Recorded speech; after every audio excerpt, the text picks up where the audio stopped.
Hello and welcome to the Eleemosynary Moment. My name is Aaron Spears. And I'm Brad Hathcock. It's been a while, buddy. It's been a little while. Think Um, we've had our 100th episode and then nothing since. there was a lot of reasons for that we won't get into here. Yeah, Um, lots of.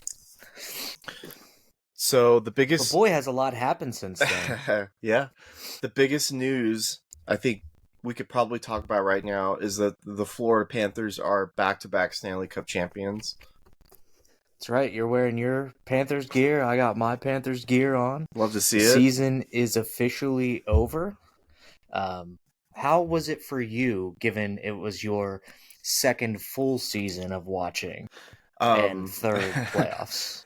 Definitely not as dramatic as last year because I didn't miss a game. I actually watched every game that they played. So I will say that the playoffs were a little bit tougher and a little bit more unpredictable. And I think that Toronto series had me a little worried for a little bit. But honestly, at the end of everything, it just seemed like they were the best team, the most depth, and nothing was going to stop them. It's funny. I think that Barkov said that while last year went to 7 games, this one was more difficult. Like in an interview, I think he said that it was a little bit more difficult this year. Obviously, they rested a bunch of guys like towards the end of the season. Like Marchand came in and didn't even play the rest of the regular season, so he just jumped in the playoffs and was one of the best players for them in the playoffs. Barkov was amazing throughout the whole playoffs. Yeah. He doesn't necessarily show up on the score sheet, but man, did he just do a great job of like shutting down McDavid and stuff like that in the Stanley Cup final. But they said this one was more difficult, even though, in my opinion, this was almost a sweep, really. Like they steamrolled Edmonton. Think they outscored them 13-4 or something like that in the first period Yep. throughout the entire series. And they really just steamrolled Edmonton. I think there was one game in particular. I think Bob just did not play well. He the storybook on him was to shoot high, and they did that. But he was like leaning too far down and stuff like that to allow those to happen. So I think that's one game he would have wanted back for sure. But this looked ultimately like a sweep or even just a 5 game series. So Yeah, and I mean the games that went to overtime were, them just hanging on for dear life, the Oilers. So yeah, I just think that it wasn't obvious to me in game one or game two, but by game five, you're like, oh man, this is pretty much over. So So I think the Panthers there was so much history made, really. Like you and I yeah, kind of had talked about offline here, um, but the Panthers, I believe, broke the record for leading in a Stanley Cup final series by like 7 minutes, and the last record that stood was actually a 7 game series. So they overtook the record for leading in 6 games, which is pretty impressive. I think you correct me if I'm wrong. The Oilers only led one time. I think like it were. Like 27 minutes, I think, was like the lead time for Edmonton. I don't know how they So it was calculate not good that, at but all. I mean, based on like ties or It's whatever. I imagine it's just from the time that you take that lead to in real game minutes, till the it gets erased. So, Because they were often but tied, yeah, but I, they were, they yeah. were. I mean, at the end of it, like the final game, was a flawless game, and that is pretty remarkable. Like there were just no Oh my mistakes. God, Reinhardt had 4 goals, um, and they just constantly swarmed Edmonton. Like I kept texting our group and I was like, man, how good is like Marchand been, or like I keep thinking Lusterinen, like how good was he? And just along the boards, there was nothing for Edmonton, like at No, all. I mean, they just shut it down, and it led to a lot of icings. It led to a lot of broken plays for Edmonton and stuff like that. I mean, Florida really just manhandled them and showed you what a team should be, really. But what's interesting is that they were playing an older style, right? Like dump and chase hockey kind of hasn't existed for a long time. Like it's been a possession based game for so many years now. And the Florida Panthers, they can just dump it in and they're so good at retrievals that it doesn't even matter that they're playing dump and chase. Like it's really impressive. Yeah, and you saw the Oilers try something different, mixing it up in game What was 3. that game 3? And it It just just turned into a shit show, like a parade to the penalty box. Like, oh, so good. I mean, that was 11 power plays in that game for the Panthers, and I think that, they would want that one back for sure. But then that shows desperation because they were trying anything, and then they tried to play them against in their own sort of like, that's where they're most comfortable, is when you're just going at them constantly. So in some ways they probably, I don't know, they fucked up. It's just like Edmonton kind of steamrolled through the West for the most part, like in the playoffs.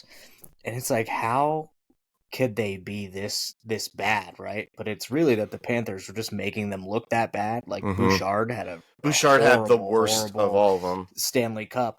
But prior to that, he had a very good playoffs. So it's interesting to see, especially that he has a contract coming up. Like, what do they pay him? I mean, he's worth a bunch of money, at least from an offensive defenseman standpoint. He's worth a lot of money. Does he get more than like Cale Makar got? At like $9 million, probably just because the cap's going up.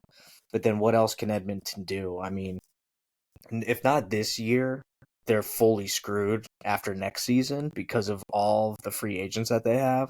And they need some cap space. They need to go after a goaltender this season. I mean, their offseason is going to be very interesting to watch for Edmonton for sure.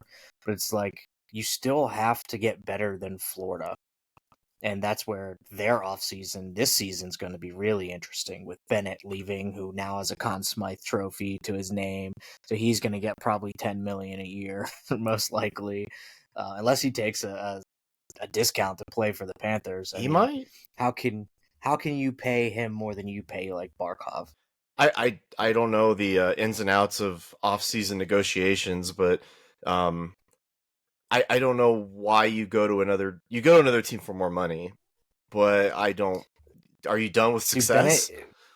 Bennett is like what he did in these playoffs, at least, because he's It's usually about a incredible. 50-point guy, like, and he's like woefully underpaid for what he does for the Florida Panthers. He only makes, I think, like 4.2 million a year, something like that, and it's just insane how good he's been, especially in the playoffs and especially this year for them. Yeah, I look at how the front office handles those um, bottom lines and the trade deadlines and all that, and I just don't think anybody does it better, and it's not even close. And I mean, Brad Marchand did a lot of heavy lifting in those middle rounds, and it was actually really incredible to watch. I mean, he's what, 36, 37? He's 37 years old. He was the second oldest to play in the Stanley Cup final, Corey next Perry. to Connor McDavid. Oh yeah, Corey Perry. Sorry, Yeah. you're right. And he clearly got the better of him, but Marchand also underpaid on his contract. It's like 6.1 mil, and he came in and just destroyed them. I mean, he was so good. So I don't know. Like, do you just stay and take another run at it between? I mean, if you lock up Bennett and Marchand, at least you probably have to let Ekblad walk. But like, they've done such a good job at finding guys that probably could replace Ekblad. Although he was phenomenal in most games, to be honest. So it's going to be tough to replace him. But I mean, I guess if you're going big, you really got to go with Marchand and Bennett and Yeah. just let Ekblad walk. Yeah.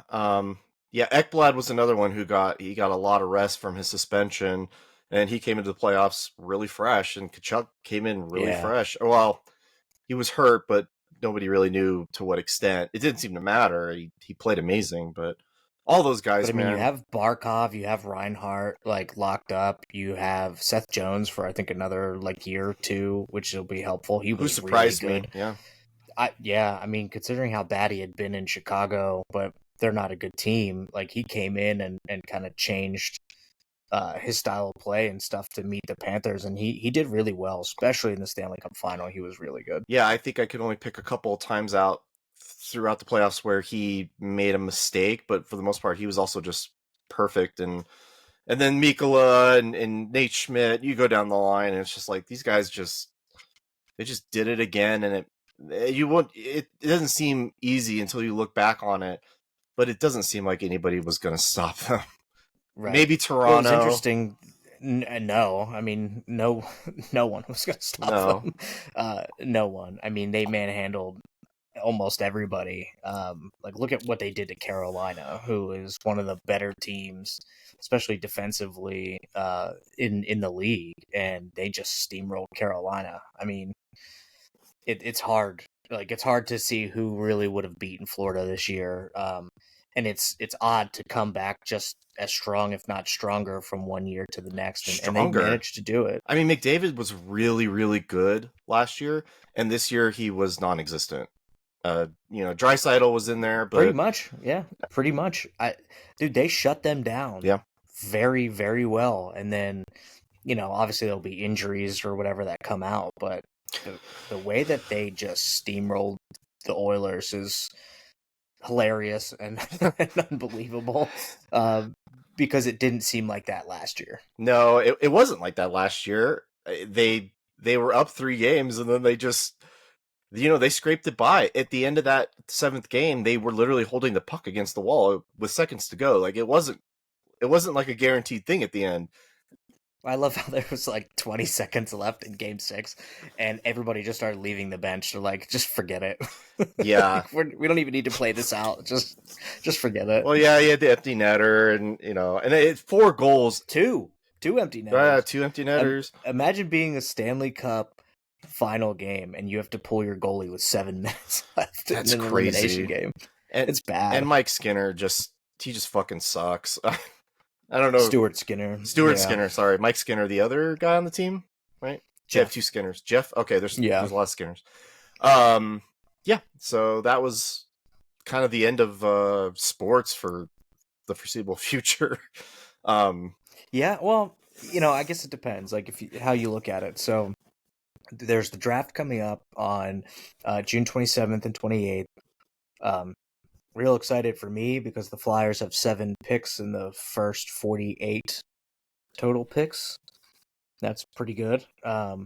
We'll see what they do with it as far as trading goes. But they have, I think, 11 picks in this draft total, and that is huge. Like I love to see that, because there'll probably be a lot of movement.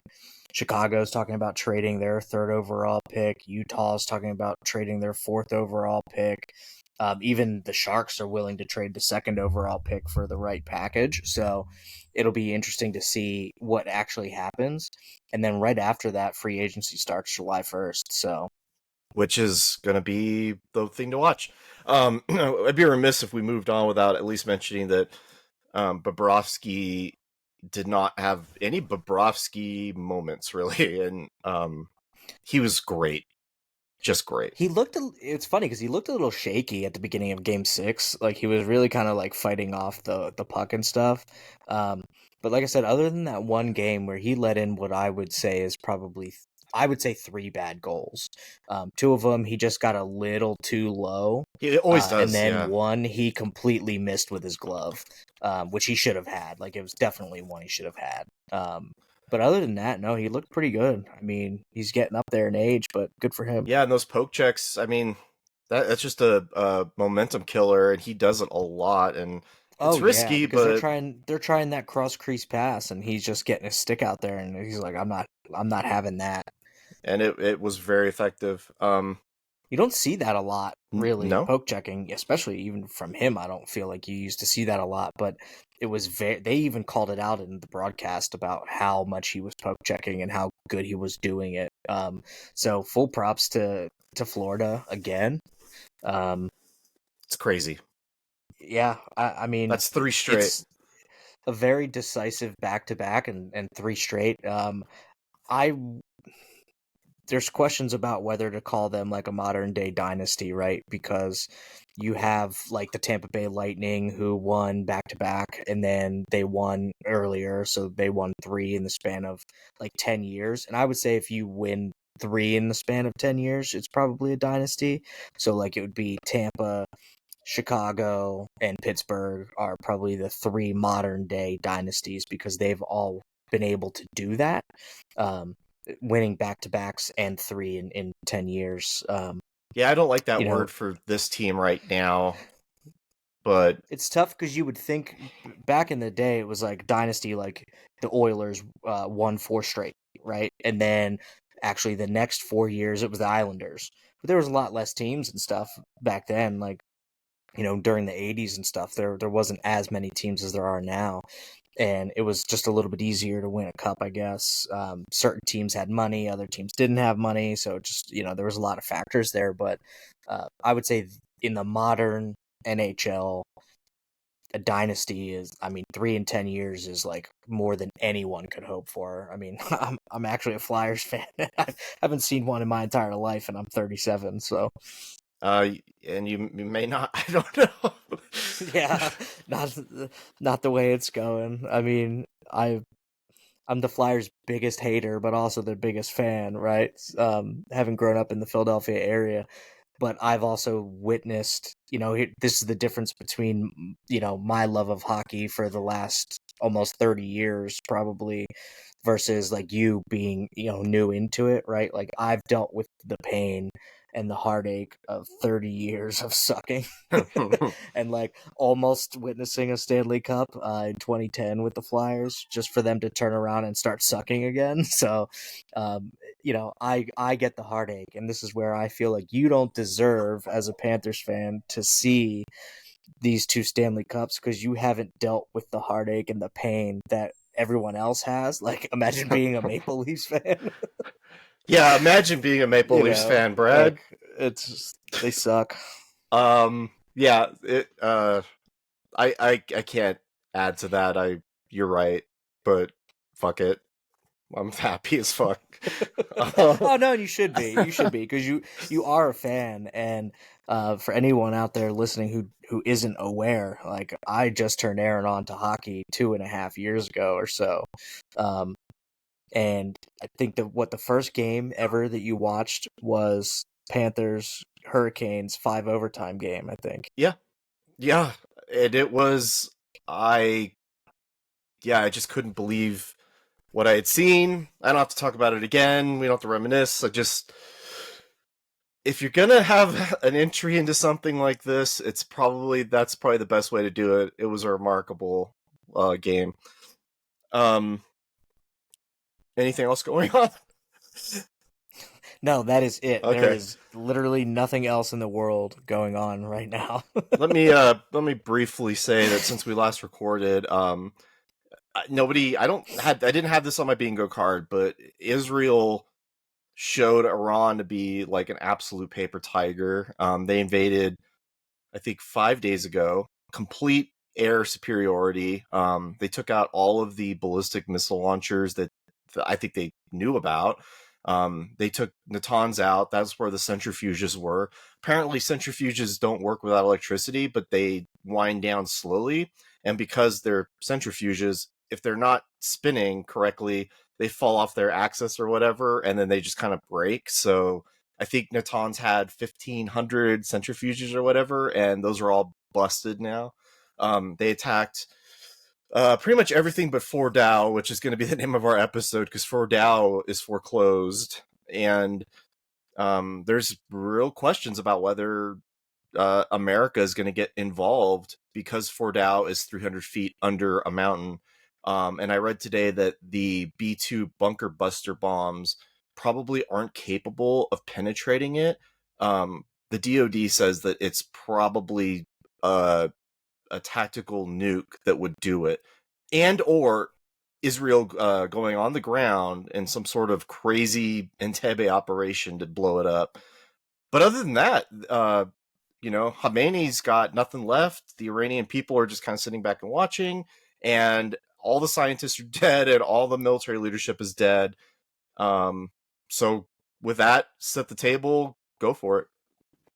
I I find the whole thing to be kind of interesting, right? Because you remember all the finger wagging that Iran was doing after Israel bombed them like once in retaliation. They were Mm-hmm. like, "Don't do it! Like, don't keep going down this road. It's not going to be good for you."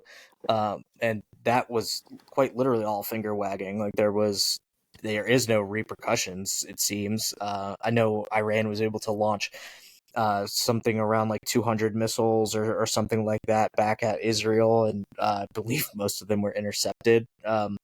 Not to belittle anybody who was injured or killed in that strike, but I think that it was mostly suppressed, so that there was no real damage to Israel, which is interesting. But I mean, just dominated the skies in Iran. They're bombing all the nuclear sites that they're aware of and stuff. And you and I had discussed on here if Iran has a nuke, and I said they either do or probably do or the capability of getting it within weeks, I imagine. Which I had, by the way, zero intelligence on. I am not some I'm Middle not like East privy to, expert. yeah, I'm not like a Middle East expert, and I'm not privy to government intelligence or anything like that. But there's just things that I believe to be true, and that was one of them. And now Israeli intelligence and stuff is coming out saying that they were days away from getting a nuclear bomb. They had like 60 or 80% enriched uranium, which I think it needed to be 90% for a nuclear warhead or something like that. And that they have all this intelligence. Now we'll find out if any of that's true. I mean, WMDs in Iraq and shit like that. So we'll see. And Israel, I don't believe, is above lying to us to draw us into a war. I mean, they have done it in the past or have tried to.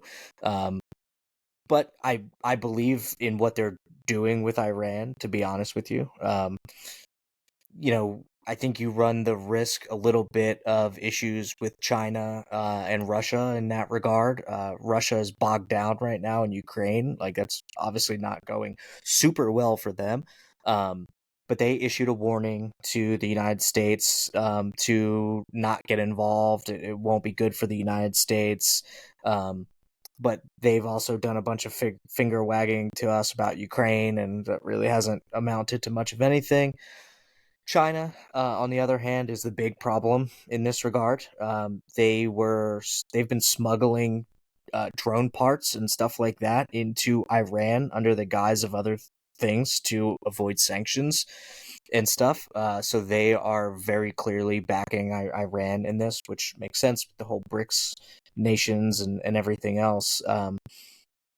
But to what extent are they like fully involved? No, I don't think anyone really knows what's going on there. But Well, I think the thing that gave it away for me is that every international agency hates Israel for I basically they're all anti-Semitic or whatever, and the International Atomic Agency, whatever it's called, was like warning about it before all this happened, and that to me was a sign that it was real. And you know when you refine uranium and you try to turn it into a weapon, it's orders of magnitude. So like if you get it to a certain percentage, then you're getting it closer to like it's faster to the next percentage of whatever it takes for a warhead. And you see the missiles, the ballistic missiles from Iran hitting Israel and Tel Aviv. You see it hit, it's a big explosion, and then you just think if that was a warhead with some like a nuke, um, that's why they can't have it because they're not they're because they're willing to do that and that can't happen. well, and who's in the real danger here? Like, if they get the nuke, right? It's people in the Middle East. It's Israel. I mean, to be completely honest, it's Israel that would be in trouble. Iran definitely wouldn't have the capability to strike here in the United States. But I guess they could go after Europe if they wanted to, but that would not end well, in Well, my opinion, for them. yeah, not to cut you off, but I just want to say that like it would start a nuclear arms race in the Middle East because Saudi Arabia would want a Oh, bomb if they 100%. got it. They basically said like if they get one, we have to get one. That seems bad. Oh, ultimately, yeah. Now the question would be, will the U.S. allow the UAE or Saudi Arabia, if you will, to get a nuke? I don't think so. I think the U.S. is happy where it's at with the nuclear proliferation in the world. At least in terms of avoiding letting new people get nukes, they got to be happy with it. There's nothing you can do about Russia and China. Like, they obviously have them, so we just have to watch out for that. But I don't. Again, I think the important thing here, right, is Israel is a state that is just locked in war between Lebanon, Gaza, Egypt, even because terrorists can come in and out of Gaza through Egypt and things like that. Obviously, they escape there. Um, and Egypt is kind of like, Israel, man, whatever. We're not going to help you, but we're not going to like attack you directly or anything like that. So they're kind of hands off. But Israel's trying to take the head off the snake. Iran funds Hezbollah, they fund Hamas, they fund the Houthis in Yemen and stuff like that. So this is good ultimately for everyone. Like, if those terrorist organizations lose their funding, great. But regime change in Iran, we also know that doesn't historically go well from the U.S. perspective. If that's what we're trying to install, a Western style democracy there, we have to let them vote for what they want in Iran and not necessarily um, try to institute Western style democracy. Because, like, we did that in Afghanistan, that didn't work out well. Obviously, the people kind of voted the Taliban back, right? Like, it's what they wanted, so it's what they got. It's not great, but Well, I it's what they got. I don't like the regime change rhetoric because we're not really involved in regime change. It's just, if Iran chooses to get rid of the Ayatollah and end the 50-year project, then look, Sure. And then that's on them, like, if that happens, but I unfortunately I don't think that that's happening right now in the uh-uh. way that we would say it's okay, right? Um Israel, again, going to try to pull the US in and say, "Hey, we got to get these nukes out of here." Fine. Whatever. Um you know, Now all of a sudden people in Congress are trying to claw back the AUMF again, and like all this other stuff, to basically prevent Donald Trump from doing what he's going to do to Iran, if anything. Um, you know, I think Iran said, "Oh, there's a big surprise coming for the United States," or whatever. And Anonymous, they're still a thing, was saying that there's going to be some like huge terror attack, probably in the United States, and that it's gonna be a false flag attack for us to drawn into Iran and stuff like that.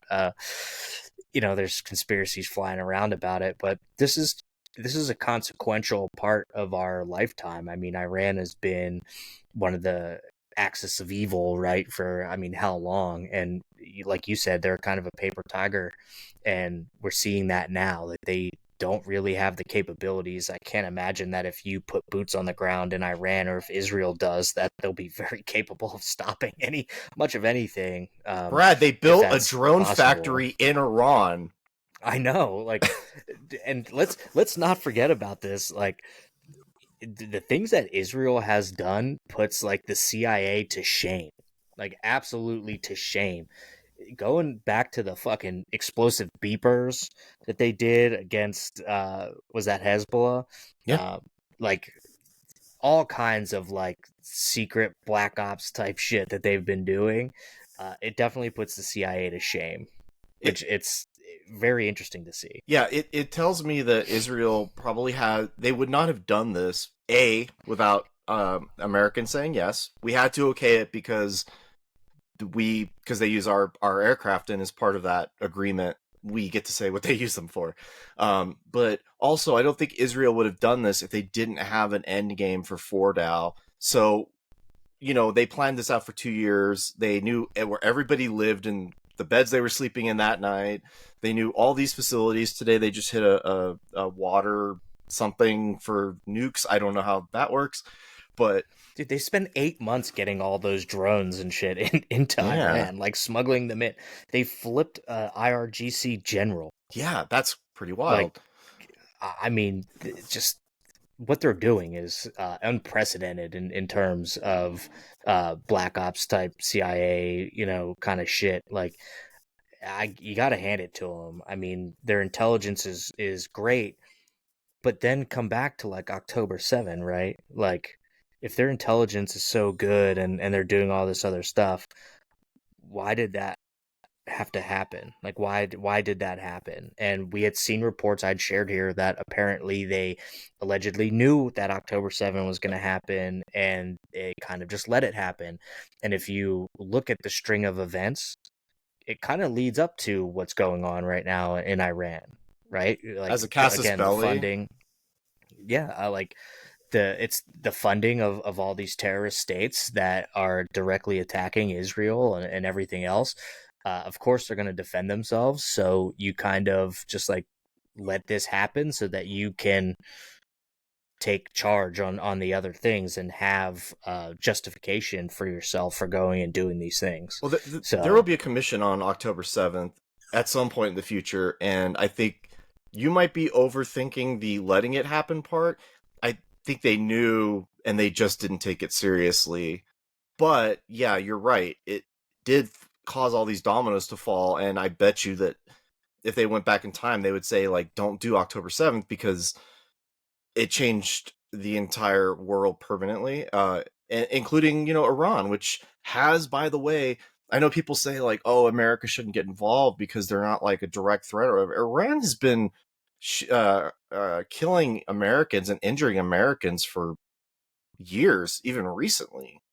I mean, they had a plot to assassinate the president. Right. Thank you. Like, they had a plot for it, which is funny because like Tucker Carlson had Ted Cruz on, and like they were kind of talking about that a little bit, and like Tucker Carlson was saying you don't know anything about Iran because he couldn't state like the population or really like the makeup of Iran and stuff, and he goes, but and then Ted Cruz was saying like we are bombing Iran, and he goes, I thought Israel was bombing Iran. And he goes, well, we are supporting it. And then Tucker Carlson just goes, well, that's in direct like contrast to what was said by like the State Department and stuff, that we didn't support that, and stuff like that. And he goes, Ted Cruz just like fumbled through the whole thing, right? Um, and Tucker just like took him to task over it, and he was like, well, you don't even believe that Iran had a plot to assassinate the president, and or maybe Ted Cruz said that, but then he shared like a bunch of articles and stuff like that about those plots being uh like discovered or whatever. So I mean, we have direct threats from Iran already that could justify really going in. I mean, if they have a known terror plot to assassinate the president, that's grounds for war, really, in my opinion. So I mean, what do you do there? Like, Well, I think Pierre Polivet, the guy who recently got ousted in Canada, he said on X that the Canadians know of Iranian terror attacks that could happen. It's not just here. oh yeah, it can really happen anywhere, and part of the winning strategy for Donald Trump was obviously the southern border and closing the southern border and stuff, and uh, it's a known fact that terrorist organizations will fly to southern countries that are a little bit easier for them to get into, that maybe aren't as like strict um, with figuring out who these people are, their visas and stuff, or they have fake visas, and then they come up through the southern border to start terror cells here in the United States. Sarah Adams talked about it on like the Sean Ryan podcast and stuff. Like, we know that this is happening. So, the still winning issue for Donald Trump right now is the border. If that is all he did and didn't fuck around, and maybe he did these mass deportations in a different way than what he's doing, his approval rating would probably be a little bit higher. Who knows? But it's the one issue that he is still winning on is immigration and the southern border. So, it just kind of is what it is. Looks like Aaron got kicked from the call. So I'll continue on. Everything with Donald Trump is tough. I see you got kicked, Aaron, and you're joining filled the back. time adequately. Give it a Yeah, minute. so Yeah, if you there you haven't heard go. me rant on why on Hewlett Packard, I just got to say that their computers are dog shit. So my cheap ass laptop's all fucked up. Um, where did you stop at? I was just talking about the southern border and stuff being Donald Trump's like winning situation, right? So his approval rating is generally low, but according, if you look at it on like a per issue basis, it's something that he's definitely winning on. So, a lot of people are like, well, I kind of agree with the southern border and immigration thing and the mass deportations. I just don't agree with how he's doing it. It's inhumane or whatever.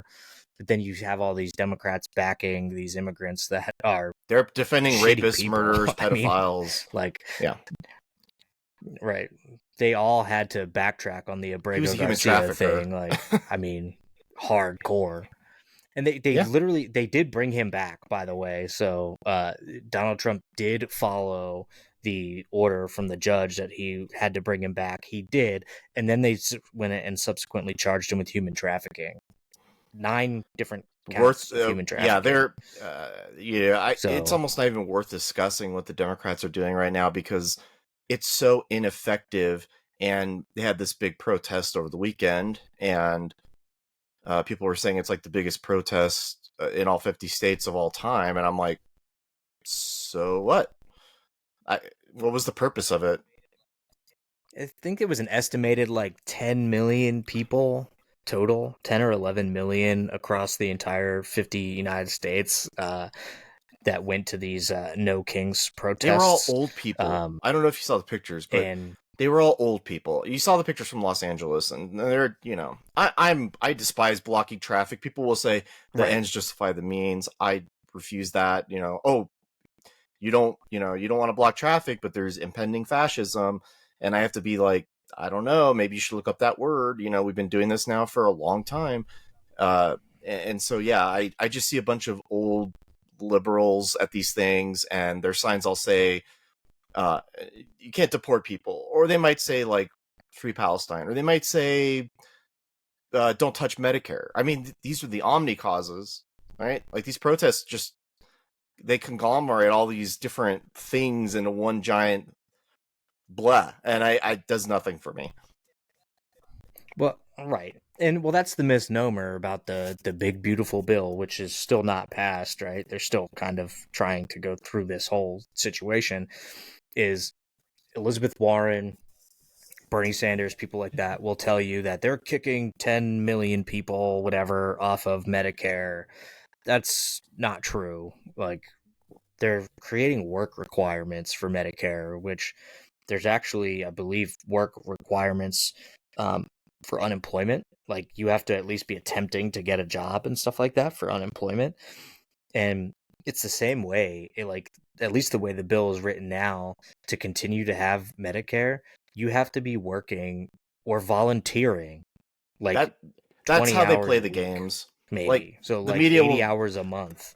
Right. Like, that's yeah, the media part will time spin it work. like Like, they go. Elizabeth Warren says that this many people will get kicked off, and that is like a literal truth probably because there are people who don't meet the requirement, and that's how it's always spun. And you can't, like, the media is doubling down on all of the things that they just failed on. oh no, I agree wholeheartedly. Like, the Democrats are just rehashing 2024, like, for whatever reason, like, to the point where Kamala Harris is still leading as the potential candidate for 2028. Like, what are you people fucking doing here? Like, there's no one really to lead the party. Sure, there's Hakeem Jeffries, whatever. They made Stolen Valor David Hogg to be the vice chair of the DNC, and now he got kicked off the DNC vice chair role and stuff like that because he wanted to primary Democrats who weren't doing anything, basically. So you got to primary all of them then, every single Democrat. But they didn't like that, so they got rid of them, right? Because they're trying to maintain control of their own party, which is obviously not doing well. Um, I guess the next one up is like AOC, maybe for I would 2028. guarantee it. But there's this guy. I've seen these videos where he draws a map and colors in the states based off of like projections of presidential victories and stuff. And he put the 2028 map for JD Vance versus AOC, and like his map had AOC winning like 6 states. Yeah, I mean, if I was them, and by the way, the DNC is strapped for cash right now. They have no money. They just decided to spend like I don't know what ungodly sum it was to study the regular dude, and $20 million. They want to study men and why they don't they resonate just with men. don't get it. It's so simple. Yeah, I They don't know don't. what they're It's gonna do. evident. It's very evident. And like, they're out there like, well, we need our own podcast for Democrats and the left, right? And so they're um looking towards like Pod Save America and stuff to be that. But it's they don't even have like a great grasp on themselves, and some of like what they talk about either. Like, they were kind of questioning the Biden brain fart situations and stuff like that. But ultimately, Yeah, I um, can hear you. can you still hear me? I just had an issue Yeah, with. we're All right, we're my video stopped. this is There it goes. So we're having it's technical fine. issues today. This is what happens when Yeah. you don't podcast in like a month. um, but you know, they're just looking for their podcast, right? And people like Joe Rogan. Well, I don't even listen to Joe Rogan that much anymore. Like, invited, and has had Democrats on, and he invited Kamala Harris, but she didn't want to do it, and she goes on that Call Her Daddy podcast and spent, I don't know, untold amount of money building like a fake cheap set for the whole thing. And she's out of money, and she still owes the Democratic Party for her campaign.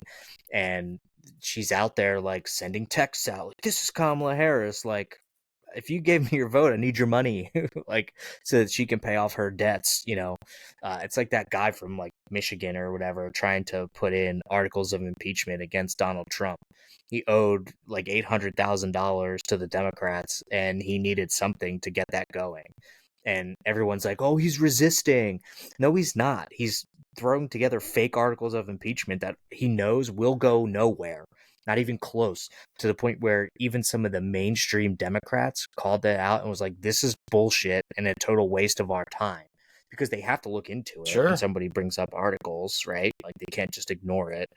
So they have to look into it, and he's just wasting time in the name of resistance. And like, come on, man. Like, they're not doing I'll tell you anything. what they've done, Democrats have and done this is nothing. where if you talk to a person who's of the left, they'll say this is absolutely the best thing. Like, they believe it. They believe that when you're a senator and you go after Kristi Noem, Alex Padilla, California's senior senator, and there's always cameras around when they get arrested, which is just a remarkable coincidence. They make a whole fit about it and say this is what the state's doing. They're bringing cops in and they're arresting our representatives, and it's no accident. And they fundraise off of it. Padilla did the same thing. I only name him because he's A, my senator, and B, he is a senator. The rest of these people are just lunatic House members. But it is embarrassing for them. And the left would say, like, yeah, this is all good. Look what's happening. They're arresting people.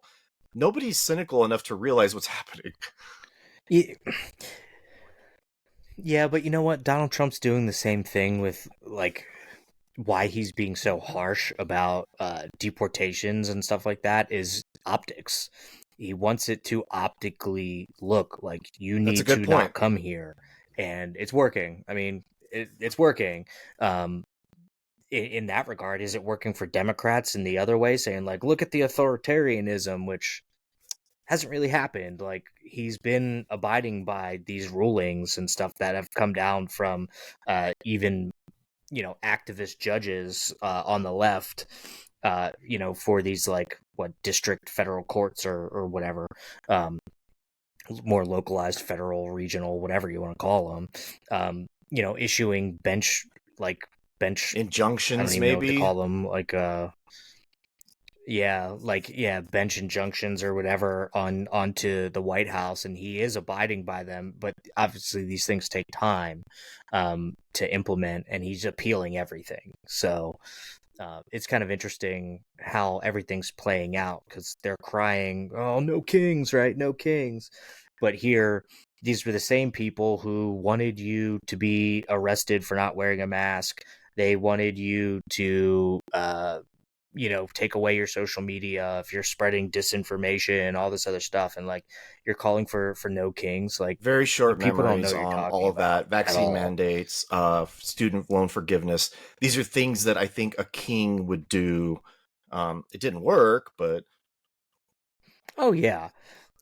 I brought up before to somebody, I was like, Biden ignored a Supreme Court ruling, and AOC was calling for Biden to ignore Supreme Court rulings, and everyone's like, well, where's that true? I'm like, they said he can't he said forgive he would student like loans, and he not did it listen to anyway. them. It's pretty wild. Like, right. And there's video of AOC calling for him to not listen to judges, and now the Democrats are turning around and go, well, you Mm, have to listen to yeah. judges.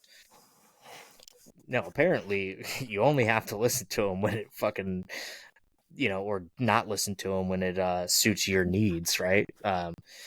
So it's a odd state of Yeah, and you affairs have here in to America right hold both now. sides accountable all the time. That's kind of what we do here, and you got to make sure that the Republicans are now saying We like these try. activist judges have to be like removed or we have to stop this, and it's like, nah, man, you don't get to just say like we got to get rid of them. That's a state. It's federalism. They put that No. person there, and I'm sorry. What you need to do is rely on the Supreme Court. Like, so what if the Supreme Court comes in and says, well, yeah, we can't have these like activist judges making rulings on the White House. I mean, ultimately, in those branches of government, like the Supreme Court's supposed to be the one that like overrules things and knocks things down, not federal judges in states. Like, that doesn't make a lot of sense, but that's the way it is right now. So you just have to go with it. Like, I'm not saying it's right or wrong, but you just have to go with it and let the Supreme Court do what it does. I mean, it's been working, and quite frankly, everybody was really worried about like Neil Gorsuch and stuff like that, and um, he's actually been pretty He's a left wing, libertarian I would esque. say. You know, yeah, he's actually pretty centrist, and even Donald Trump was like complaining about how the Supreme Court has acted towards him in his And that's tenure just this time politics. around, Yeah. and that's a good thing. That's a good thing. Like, I want to see that, right? Like, I want to see the president disagree with Congress and the Supreme Court, and I want to see all three branches of government disagreeing with each other because that means they're trying to do something. And we all just know that at this point the Democrats aren't. But Republicans aren't really doing anything either. Like, they're fighting over this stupid big beautiful bill, and everyone wants their piece. They want the salt tax, they want this, that, and the other thing. Um, Everybody just wants their piece, and I think that's fine, I guess. But like, do something. Like, you got to codify some of this shit. But at the same time, they're not Well, cutting spending.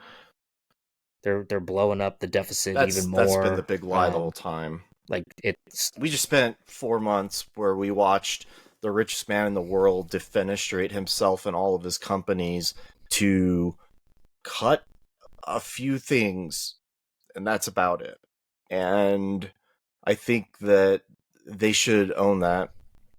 Maybe that not. may not even actually get cut because judges have put stays on all that shit. Like, cutting U.S. aid and stuff like is they have to keep funding that. Apparently, it seems, because I believe that they were told Congress that they passed it. can't cut the It funding, was Congress or who at least a allocated the portion money. of You it. can't just show up off the street, go like, no more. It's not how it works. And Right.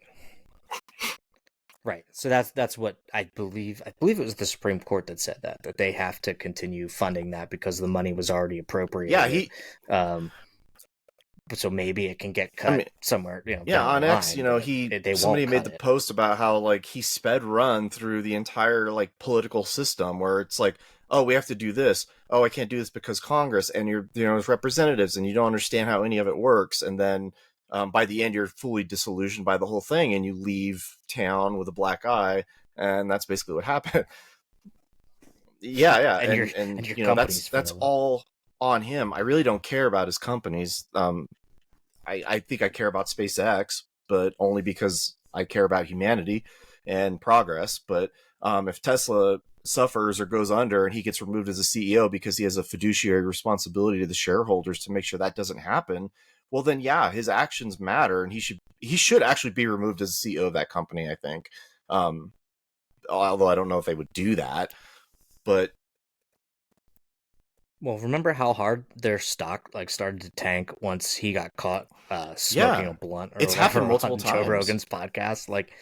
You know, right? And your actions do matter as a CEO. So you'd think at least that he would pay more attention to that, but that's not really his thing.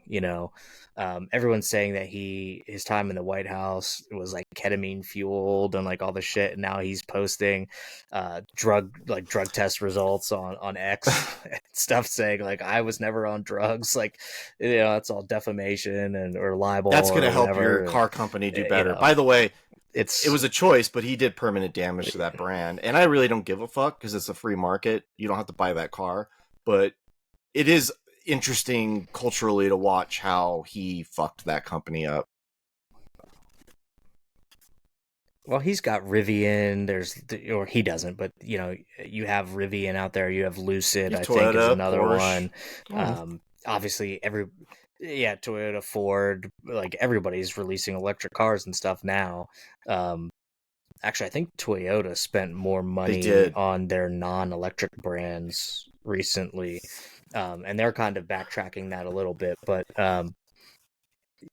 it's if he damaged his brand, that's his fault. So if they want to remove him as CEO, by all means. But at the same time, he did the. I think a court blocked a payout that was due to Elon Musk for being the CEO and hitting like a price share or whatever for the stock, and the judges tried to block it, and it was like a lot of money, Hmm. like I think $1 billion or something like that they were supposed to pay him, and a judge is trying to block that. Well, how can you? Like that's not free market. It's I not haven't very looked into free it. I don't market know. of you, I right? mean, maybe they Like, can. but how? Like if he's the CEO of the company and the company's bylaws state that they should pay him out and his contract states that, you can't block that. Like that was agreed to by shareholders and the board. So like you shouldn't be able a judge shouldn't be able to block that I is would what have to I'm know what getting the judge's getting argument at. was. I don't know enough about that, but um, Well, I'll give you one guess as to the yeah, political leanings of that yeah. judge. Hey man, they I mean, they all without go one question. direction on that side. I have to say, the leftist judges, they have no, their conformity is remarkable. All the way up to Ketanji Brown Jackson and Sotomayor, they will bend. They have no principles whatsoever. They'll bend to whatever. Yeah, but you know what? They just had a case that they actually Yeah, voted 9-0 in favor of. And it was a woman who was discrimination. complaining Sure. about discrimination. It was a white woman complaining about discrimination in the workplace because she was not a lesbian or homosexual in any way, and her boss was. And the two people that she got passed over promotions for were both gay as well. So she was saying that she was discriminated against, and the judges actually ruled not so much that she was discriminated against, but that the burden of proof for non-minorities is too great ultimately to even like shouldn't exist, that there shouldn't be a greater burden of proof for non-minorities, because that's actually how it is written now, that if you are of a majority demographic, you have to prove more than a minority would that you were discriminated against, and they removed that now. So you could start seeing discrimination lawsuits pop up all over the place from majority demographics, and that's the big part that came out of that case. But that was a 9-0 case, which you You never hear hardly about ever it. see. But that's very pro, right? That's pro worker, in my opinion, for everybody. Making the burden of proof the same, because it should be. I mean, I shouldn't have to prove more than anyone else Yeah, and that I that's was kind of how discriminated it's against. supposed to work. I mean, things are slow, courts are slow, and if you if the culture shifted in a way that made it so that things are unfair for you, ultimately you go through the courts, you win, and then that's how things change. And the same goes for your Harvards or whatever. It's always worked that way. So Well, and the Supreme Court yeah, only they don't have takes to like take so many this, but cases a they year, did. but they did. And again, a unanimous decision like that is huge. Like, you never see that where everybody agrees on something, no dissenting opinions at all. I mean, again, the system is working. I understand that people don't like it. Um, you know, People hate the electoral college and like all that other stuff, right? But then you look at things like, let's take abortion into account here, right? Because that's the big thing that happened with the Supreme Court, basically returning abortion to the states. States don't have electoral colleges, so you are voting on population, and whoever wins those votes then does their thing. They represent their constituency that voted them in. That's majority rule. So if leftists, they want majority rule, they want the popular vote to win, right? Well, that's what you get in states, but you don't like the fact that the states each have an individual power to regulate abortion. So you actively want the thing that Right. you don't want. It's a Like, fundamental it doesn't make any misunderstanding. sense. um, Absolutely.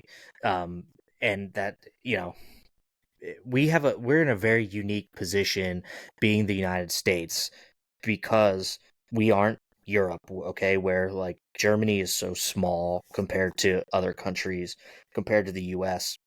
Everyone thinks that everything that these European countries do will work here in the United States, but they don't necessarily work at that scale. And that's what you have to worry about.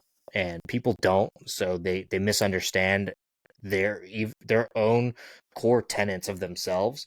They don't actually understand what should go into that core tenet, Yeah, and I've been then reading through this here book we are. about the various chiefs of staff going back to Reagan, and I think I'm in the George W. Bush era, and in all these chapters in political history, Clinton is like, I got to get this one thing done, and all the people during that time were like, this is the one thing that has to be done. They were all behind it, and then it did or didn't happen. And when you're living through it, you don't ever think to look back and go like, it was either good or bad that happened or not, but then everybody kind of moves on. So it's always like we have to fight the next battle, and you never really think that like you're living through the system as it's supposed to work. And back then they probably didn't think that. They probably did think that. They were like, the system doesn't work because Bill Clinton can't get his agenda passed. And you look back on that and go like, that totally makes Right. sense. Like, his agenda didn't get passed. Oh well, like that was the time and place, and you're a president for a short period of time. So you know anyway. I think that's how other people, though, like, you've just heard it point to places like China and stuff where they don't have new leaders every 4 years, and that there's some kind of good that comes from that, right? Because like you have one person pushing that agenda for however long. We don't do that here in America. I firmly believe we should not do that here in America. But that's, I guess that's where people point to some of the positives of places like China or Russia, right? Because you just have one singular person pushing that agenda forever. So theoretically, more things could get done to go in one direction or another. And if you look at the way we do things here in America, it's like Republicans for 8 years, and then we're tired of that. So we do Democrats for 4 or 8 years, and then we go back to Republicans. So we're just constantly fighting about the same things for 50 fucking years. Yeah, Like but it's I'm going to constant. defend that So because that was authoritarianism does work in the short term. So like, yeah, Xi Jinping can like pass whatever sure. policy declaration he wants, but at the end, when he doesn't have a successor, the whole thing falls apart. Oh yeah, absolutely. Because then you're gonna have multiple Yeah. factions vying to take that spot, right? So you're gonna have the smaller guys who, um, or like a military coup kind of thing happen because he doesn't have a successor and somebody has to take over that. It's gonna leave a power vacuum for other communists to sweep in, and it's like then they will implement their version of communism and stuff like that. So, because obviously Xi Jinping's version of communism is Very different from like different. Yeah. Mao's, right? It's a little different, um, but it's still communism. So It's why it's a AOC is like the problem. de facto future leader of the party, or it could be any other person, right? But they do have successors, whereas Putin is Putin, and once he leaves the stage, hopefully soon, um, that whole thing just kind of doesn't work anymore. And so, again, I love to defend Right. American government because it does work, even though we don't like the parties and things. I was talking to my sister because there was Oh some no. political turmoil amongst my family recently, um, and I'm very much like in the middle. I'm not the biggest fan of Donald Trump. I'm definitely not a Democrat. So I look at things and I try to be as informed about things as possible. Am I wrong about things? Absolutely. Do I know everything? Absolutely not. Um, but I said to my sister, I said, America is still, regardless of all the shit that's going on here, the singular greatest place in the world to live. People are coming here. They want to come here constantly, and not just from like third world countries, right? Like people from Canada want to come here as well. People from Europe want to come here. Like people come to America because it's the single greatest place on the planet to live. And it does not matter who is president or the politics at the time, they still want to be here. And that's not going to change. Like, we are all going to continue going in whatever direction we're going, but people are still Yeah, going to I want to think be in it's America. evident by the people who at these protests have Mexican flags. And then if you were to say like, would you like to go to Mexico? They go, well, no, I don't want to go to Mexico. I just hate America. It's like, okay, well, Well, right, like part, going back to the No King's Day or whatever, right? People are saying um you that basically America's on hmm, stolen land. I forget what the exact sayings were on that, but like you can't you Katy can't Perry. deport people. This is That was the big stolen one. land. Like She put all out a this. statement that was like, this was Mexican territory. People were saying that though. Yeah, Like it was, you could see it on signs and stuff like that. Well, it was only Mexican territory for we saw they what lost a 27 war. years, something like that. Um, right, and so we took it. Like you lose that war, you lose land. I mean, we know that. That's kind of how wars work. Um, and they just want to keep like complaining about it. But like all of America was stolen land if you think about it. And like, is that should we just return all of that to Native Americans and America cease to exist? That's never going to happen. So stop trying to make that an argument because Yeah, it's it's the a same with Latin non-starter acknowledgments where anyway. they're like, this land used to belong to blah blah blah, and then you come out and just go like, give it back, and they're like, hey, hold on, I don't want to give it. I want to give it back. Yeah, I mean, it's all performative. Yeah. Well, I was like, I think it was like what Ben Yeah. and Jerry's or something like that was like, oh, something about like Native American land, and they were like, well, you could just give us Yeah. it back. I'm Whoa, like, wait, yeah, that's wait, not what hold we on. meant. it's it's like with whatever That's not what we cause you meant. have, like because there were people defending Iran, right? Well, Iran's kind of on stolen land, or the Ottoman Empire was a thing, or the Persian Empire. Like stolen land is like kind of it's one of those things that like the left tries to create language for things that they think are wrong, but they don't follow through with it because it's not real. But it's real to each other. Well, I mean, they made Latinx, and the one thing that like Latin people don't want to Yeah, be and they're called is doing it again, which is Latinx. it's fun. It's funny to sit back and watch them do it again because yeah, I you're know. watching them. They create these little things where they're all kind of in groups and they're all like communicating. They've got their like their hobbies and they're all activists and they believe all these things with each other. And then a normal person looks at it and like, what in the fuck are you? What? And that's just they've done this for like so long now. I mean, since like the 70s, the 60s. The 60s was the last time the left had a battle to fight because they were fighting for the civil rights of people, and it was a good fight. And now they're trying to do the same thing every with these arrests, for example. And they're like, yeah, there peaceful arrests and good trouble and all this stuff, and they are harkening back to a time that they did something that mattered, and they don't have it now.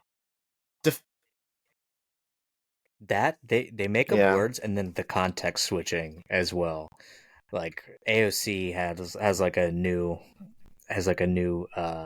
context switch out there for I don't know somewhere in the South, I guess. I It's really weird how they do that because I don't know that Not Republicans really. do context switching, and then the Democrats do it It constantly. works for And it's actually kind of the gross. people that Like the people that believe in them, they believe in that too, and it's weird.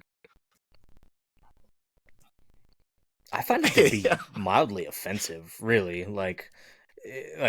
Don't try. You're not from where I am from, so don't try to talk to me like you're from where I'm from. Like, be you. Like, authenticity is quite frankly the best way to go about things. And if you can just tell how fake that is because it's like I've heard you talk a million times and you don't sound like that, and now you're trying to sound like It's that. Like, don't do that to me. I find that inauthentic, yeah, and and it's I often just don't not the like it. dudes that are Democrats who do it. It's Kamala Harris and Hillary Clinton, and they do it really Mm-hmm. bad and weird. Yeah, it's a strange for people who complain about cultural appropriation. It's pretty funny to watch them do it a lot. Yeah, right. I mean, they do it constantly. It's amazing to me, but I don't I don't know, man, because Nineteen the percent. I think Democrats they're are in at 19% trouble, man. approval They nationwide. really are. They and they're still like their whole plan was we got to get Donald Trump's approval rating down. Yeah, but if yours goes down with it, I don't think it's not going to help they you. either don't know or they don't care, and it's backfiring. But you are a normal person, so you'd go like, "Are you guys gonna fix this problem at all?" And they're like, "No, Right. Like, are no, you we're going to not. We're do anything? And but so like we said, like they got rid of David Hogg as the vice chair. Well, I think even the chair of the Democratic Party was like, I I don't know what they we could be can do to normal, but fix that's any the of one thing this. they can't be. They can't just say like, and we don't have to Right. get into the trans thing, but there was a Supreme Court ruling, right? But like the trans issue is like an 80-20 issue. Like you could just do it. You could just say like, I don't think guys should beat up on women in sports or whatever. Um, and they refuse to do that. They just see it as like it's like almost like a religion and it's a cult. And if you say anything like that, you're out of the cult. MAGA does it too. But in the case of the trans issue, it's like you guys are going to continue to double down on this until there's just nothing for it left. It's weird. Right. Well, Scott Jennings says it best, and he says it on CNN, right? Like he goes on there and he goes, the reason Donald Trump is winning is he takes the 80% on an 80-20 issue. And he goes, Democrats don't want to do that. They're scared Like of their he party. said that out loud. He was like, why are you scared of the minority wing of your party? Like that's ultimately what they are. Like you're taking the 20% side of an issue, whereas if you just took the rational side that what 80% of people believe in, you'd actually have a message.